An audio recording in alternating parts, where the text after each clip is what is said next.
mandate, and the direction is quite clear that renewable energy will be a focus for the nation and also for the state of Andhra Pradesh. Thank you for that. I'm going to come back to you with a trigger question in the second round, but first let me turn to Dr. Rania. Dr. Rania, you also hold a really interesting portfolio of international cooperation.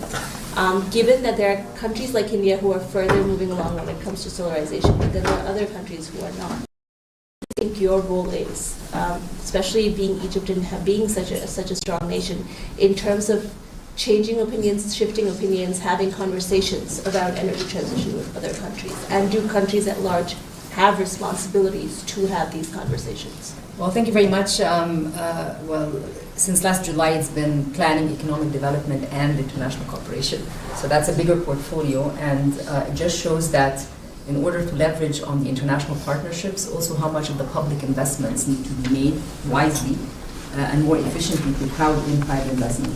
We know that the energy transition requires a lot of finance. Everybody talks about the just transition, therefore just financing.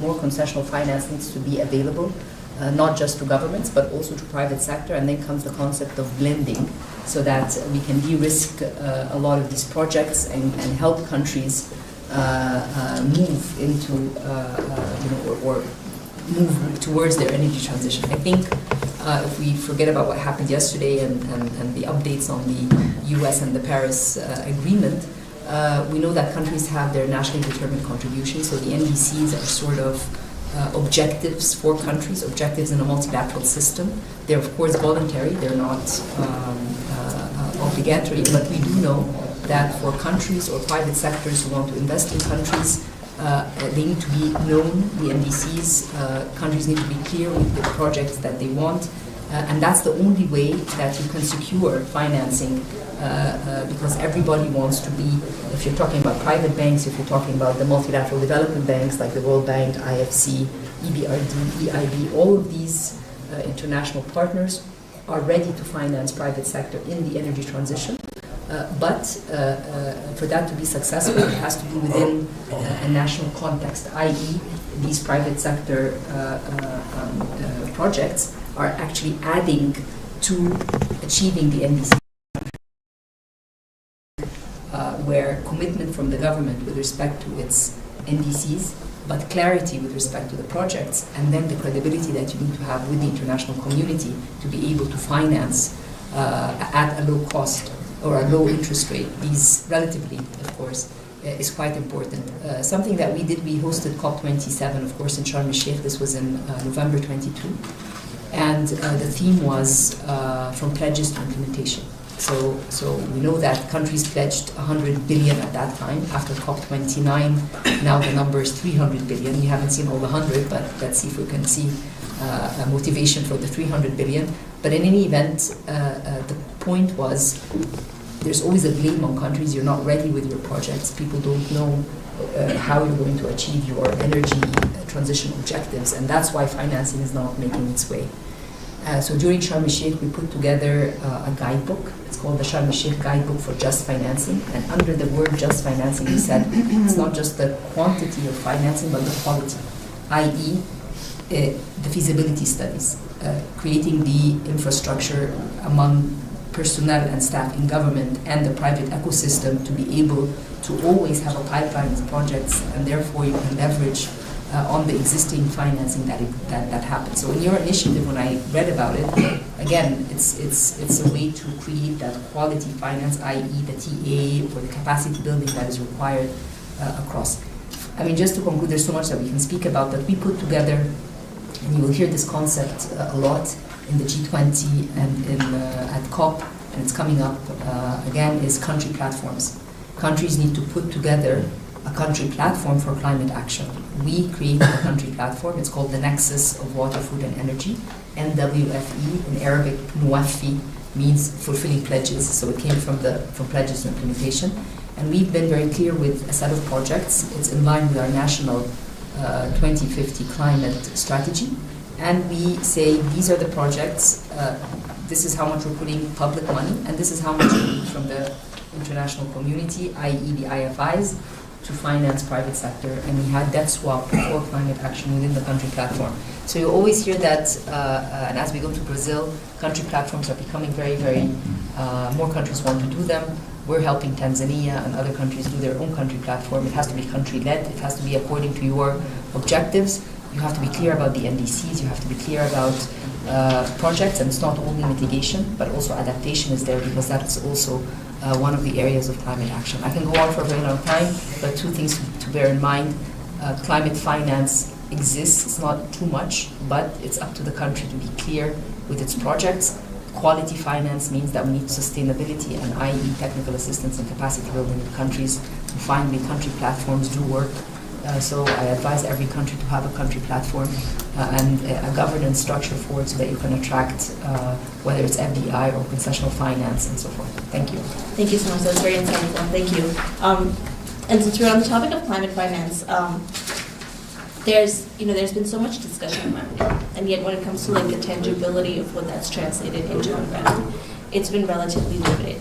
So, being not just public leaders, but also elected officials, one of the things that I grapple with is the risk that comes with both committing to jobs as well as mobilizing finance. In the reality of what we see today, especially political leaders, they face that trade-off, is how much do we actually invest in energy transition, how much do we invest in climate change given those risks? How do you navigate that? I'll talk from the public investment side.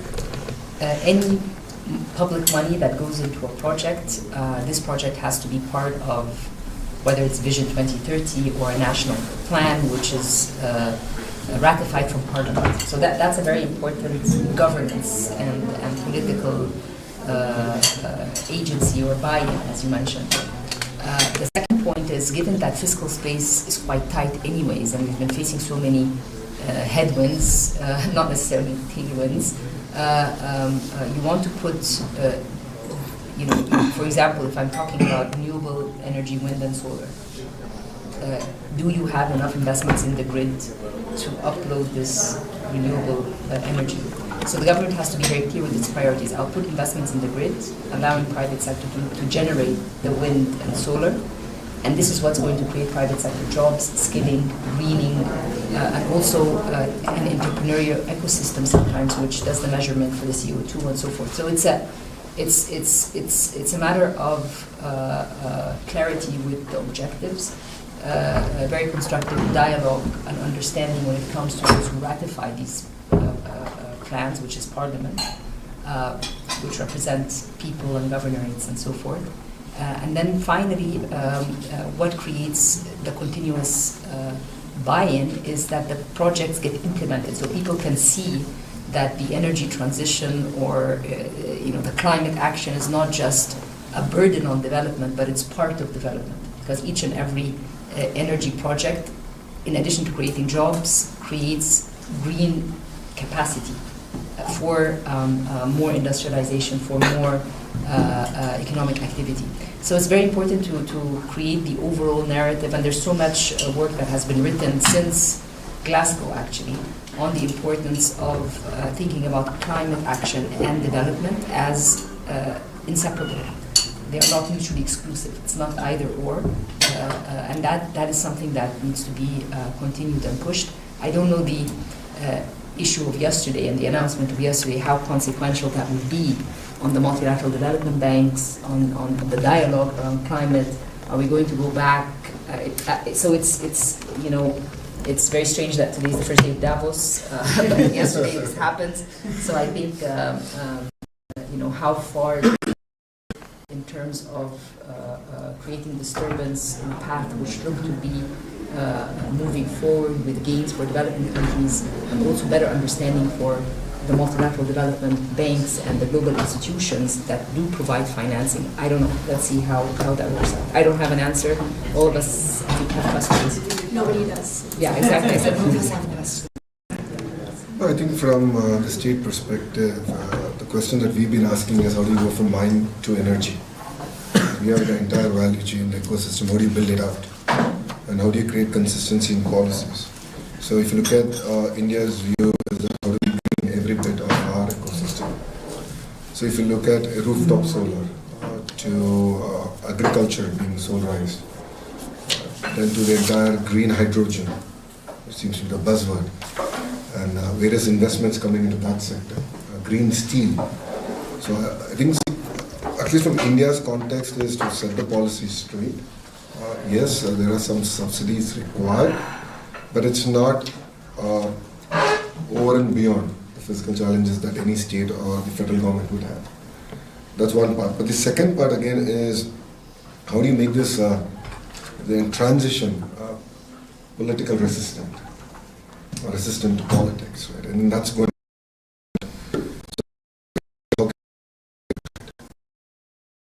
And as a HRD minister, my focus is how do I create the next set of jobs that we don't even know in exactly which area they're going to come.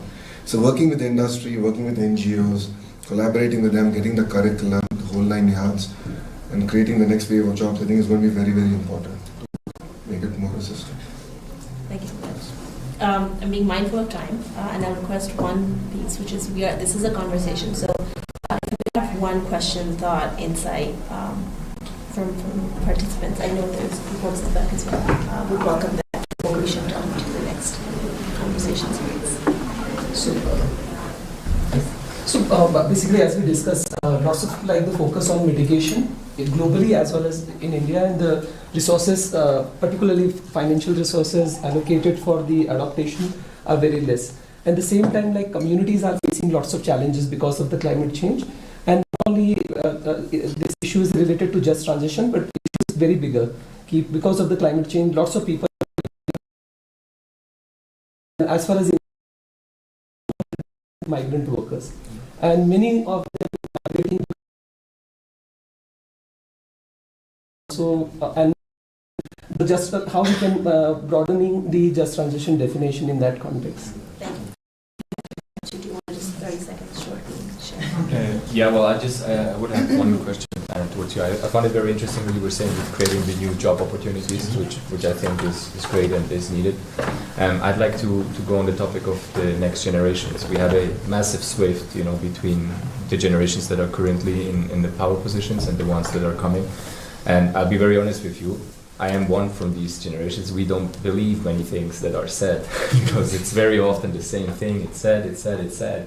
How are you going to tackle this problem of transparency and trust that is existing towards all of these promises and all of these COPs and WEFs and etc. It's nice, but yeah, I don't see the results. I'm sorry. Don't want to be rude here, but yeah, I'd be interested in that. I think that's a valid question. Before I come to you, I think the way we're looking at it as a state is how do you incentivize farmers? How do you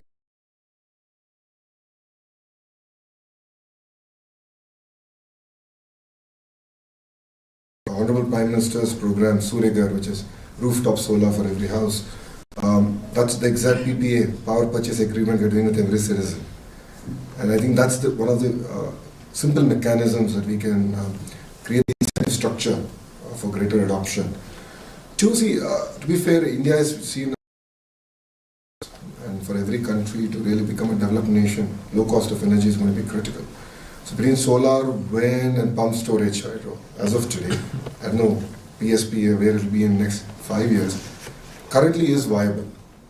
So at about 4 and 5 rupees a unit in Indian rupees, it actually makes sense. So I think tying the entire incentive structure, I think is going to be very, very critical in that sense. Coming to your point, yes, I think a lot of promises have been made. The Honorable Minister has also made very clear in the opening remarks. But I think time has come. I mean, look at what's outside. This is probably the greenest Davos that we have seen. Last night, that's the whole discussion we were having. Things are changing. So we have to adapt to it. Otherwise, we will have tougher challenges. And if you look at natural calamities, it is going up. And insurance companies are running out of money. So we have to translate. So I think politicians are to be partially blamed for it. Creating the vibrant ecosystem to enable it. So for me, what's exciting is mind to energy. Capturing the entire value of the ecosystem and understanding the role of human resource development, the role of real-time governance in the entire ecosystem. That I believe can enable India to leapfrog as a nation. Because we don't have a lot of the legacy issues that other countries have. So we never went through a personal computing phase. We just went to the smartphone phase. So I think this, even in energy, there's a potential to leapfrog. Our grids can be far more robust. And Government of India mindfully is spending substantial amount of money building the entire grid connectivity. And so I think that should solve both sides of the coin.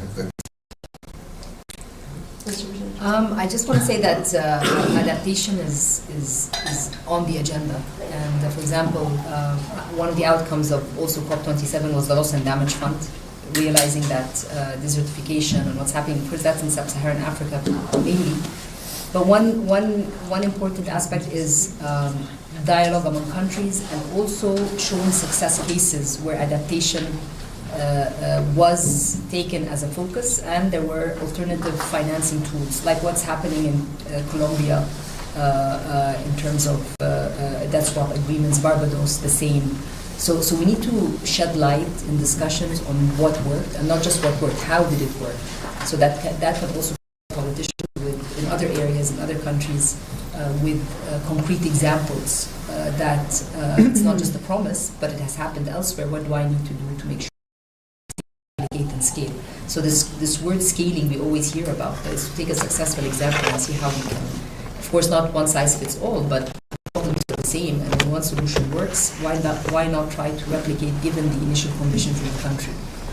In terms of trust, I think that's well said, and it's everywhere, and I think the shocks that are facing us today are more frequent and bigger.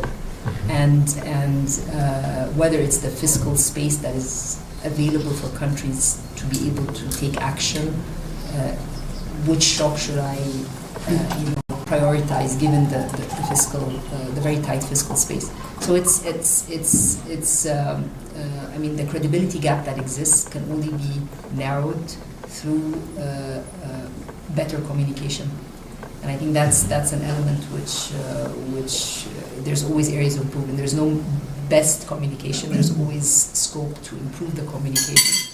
I think social media plays a very big role, and being mindful to the different generations is also important, and including them in the dialogues. I think for COP, there's also the youth dialogue at the COP level. And the different initiatives related to startups and SMEs in the climate space for adaptation. In Egypt, for instance, we have farmers today that are using solar panels to, instead of diesel, for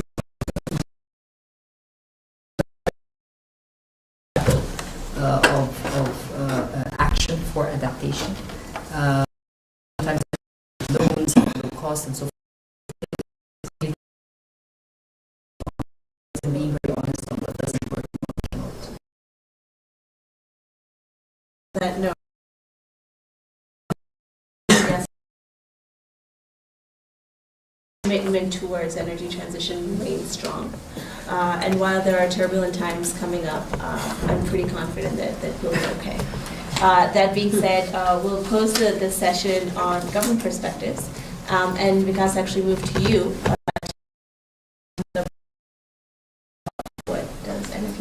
Thank you, Ritvika. Thank you so much. You stole a bit of my thunder in terms of how I was going to introduce this, but thank you. Morning, everyone. Thank you for making it today to this session. My name is Vikas Mehta. I am the Executive Director of SED Fund. SED Fund is a venture and a philanthropy fund focused on renewable energy based in the Netherlands. We have folks representing renewable energy companies. The first one on further left, I have Vaishali Nigam Sinha. She's a Chief Sustainability Officer and co-founder of Renew Power, which is one of India's largest. And left, the Director of Indica Renewables, a diversified renewable energy company in Indonesia. So Vaishali, if I can come to you, jump to the question, which is that we heard from Lokesh and Dr. Rania about the government perspective on what they're doing for the policy for their states and for the countries that they represent. But I just want to understand from your perspective at Renew Power, that how do you see the policy environment in India, whether it's at the federal or the central level or the state level, regards to the pace and scale of RE growth? Thanks so much, and congratulations on this event. I think it's a very well orchestrated conversation. I want to start by saying that, a question was asked on, we hear a lot of these conversations at COP in Davos, but what's happening on the ground? I must say, you must come to India and see what's going on, because we've been in India but this started about 13, 14 years ago. I think it's been a parallel journey with India's renewable energy growth. And I think when you have a leader with a vision, and leaders, if I could say, even in the state of Andhra Pradesh, just within months of coming into power, I must congratulate the government for coming up with a robust, integrated plan for renewables, green hydrogen, which really sends a messaging. We're talking about a messaging in the United States of pulling out, but then it's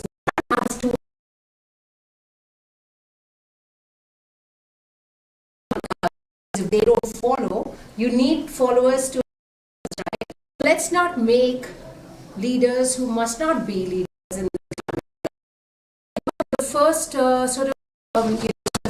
stint of President Trump, we saw that the world continued. And continued like what? And we are in a much better space. So sometimes I do feel it's important for us to step back and take stock of where we are. If I look at a decade, deployment on the ground has grown 6 times. In 2014-15, we had about 13 gigawatts of assets on the ground. We have 200 gigawatts. In 2019, we were at around 50, but now we're going to do 50 gigawatts year on year. So that is the kind of progress we see. And why has that happened? That's happened, if I could come back, we have a vision, we have a commitment to the sector. We have the desire to engage with the world in a positive way. I think that by the International Solar Alliance, by the ambitious commitments at the COP, all of this is really important for us in the private sector, because when our government representatives come back, it's very easy to have a conversation on the gaps which exist for us to accelerate the pace on the ground.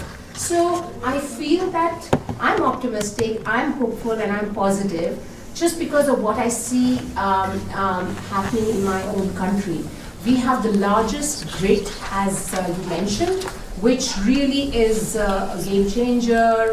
We have SECI, which is a nodal agency, which sort of increases transparency and increases our ability to deploy in a more transparent way, and so on and so forth. So at an institutional level, I see in India, there's a huge amount of progress and commitment which has happened. When we started Renew, the company I represent, we had knocked about 60 doors in 2011, 60 investors globally. And we had one investor who invested in our story, because people were like, oh, wind turbines, high net worth individual investment destination, what are they going to do? This model for solar, wind, hydro, pumped hydro, and a lot of innovation around how we can leverage these individual sources of clean energy and innovate in a complex way to look at round-the-clock generation, etc., etc. So I'm not sure if this gives you a sense that at a central level there's a huge amount of commitment, and at the state level there's a huge amount of commitment by many, but not all. So the question is, how can we bring that? How can we work on that to ensure there is a central and a state level sort of alignment for us to do more, right? And as I said, the Andhra Pradesh government is doing a great job, and we look forward to working with many other states in the country, and then the alignment at the global level at these events is just a kind of a teaser for us to go back in our own countries, and when the government interacts with the private sector, and then we work with communities on the ground as well to make things happen. We probably see the positive change we've seen over the last decade in India. Thank you, Vishal. Thank you so much. You know what, my selfish takeaways from what you just said are two, which is you mentioned the grid modernization and you mentioned the round-the-clock power. Two components which are absolutely essential when we talk about the integration of RE into the grid, and of course having, how do you tackle the intermittency of the grids themselves, of the RE itself. So it is great to see the commitment from not just the government, but also agencies like SETI and Renew Power, which have also been part of those round-the-clock bids. So thank you for that. Pakashif, if I can turn to you right now to give us a perspective from Indonesia. How have you seen the federal and the provincial policies shape up, especially if I can ask you,